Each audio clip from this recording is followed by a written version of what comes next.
ખરજવું એટલે કે એક્ઝિમા, એની ઉપર ખંજવાળ વધારે કરવાના લીધે એ તકલીફ કેમ વધી જાય છે અને એનાથી બચવા માટે તમે શું કરી શકો છો?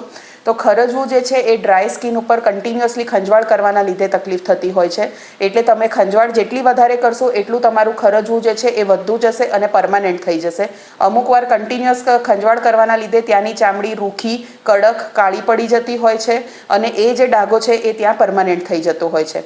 અમુક વાર આપણે ખંજવાળ કરવા માટે નખ અથવા કોઈ પણ ધારવાળી વસ્તુનું વપરાશ કરતા હોઈએ છીએ તો એના લીધે એમાં બેક્ટેરિયલ ઇન્ફેક્શન થઈ જતું હોય છે અને એના લીધે એમાં પરુ પડી જાય, આજુબાજુનો એરિયા લાલ થઈ જતો હોય છે, સોજી જાય છે અને તમને દુખાવો થાય છે. એટલે ખંજવાળ કરો ત્યારે હળવા હાથે અથવા રૂમાલથી તમારે ખંજવાળવાનું, નખ અથવા ધારવાળી વસ્તુ વાપરવાની નહીં. કોઈ પણ બહાર મેડિકલ સ્ટોરમાંથી ડૉક્ટરની સલાહ વગર કોઈ પણ ક્રીમ કે ઘરેલું ઉપચાર ત્યાં કરવું નહીં. એના લીધે તમારી તકલીફ વધી શકે છે, તમારી ત્યાંની ચામડી બળી પણ શકે છે. આનાથી બચવા માટે સૌથી પહેલાં તો તમારે થીક ક્રીમ બેઝડ મોઇશ્ચરાઇઝર દિવસમાં એટલીસ્ટ 4 થી 5 વાર લગાડવાનું.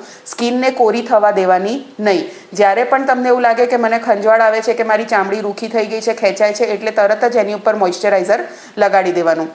ડૉક્ટરે તમને ખરજવા ઉપર લગાડવાની જે ક્રીમ લખીને આપી હોય એનું મિસયુઝ નહીં કરવાનું અને દિવસમાં 1 વાર કે 2 વાર તમને એ ક્રીમ લગાડવાની આપી હોય તો એ ક્રીમ એટલી જ વાર લગાડવાની અને ફક્ત જ્યાં ખરજવું છે ત્યાં જ લગાડવાની.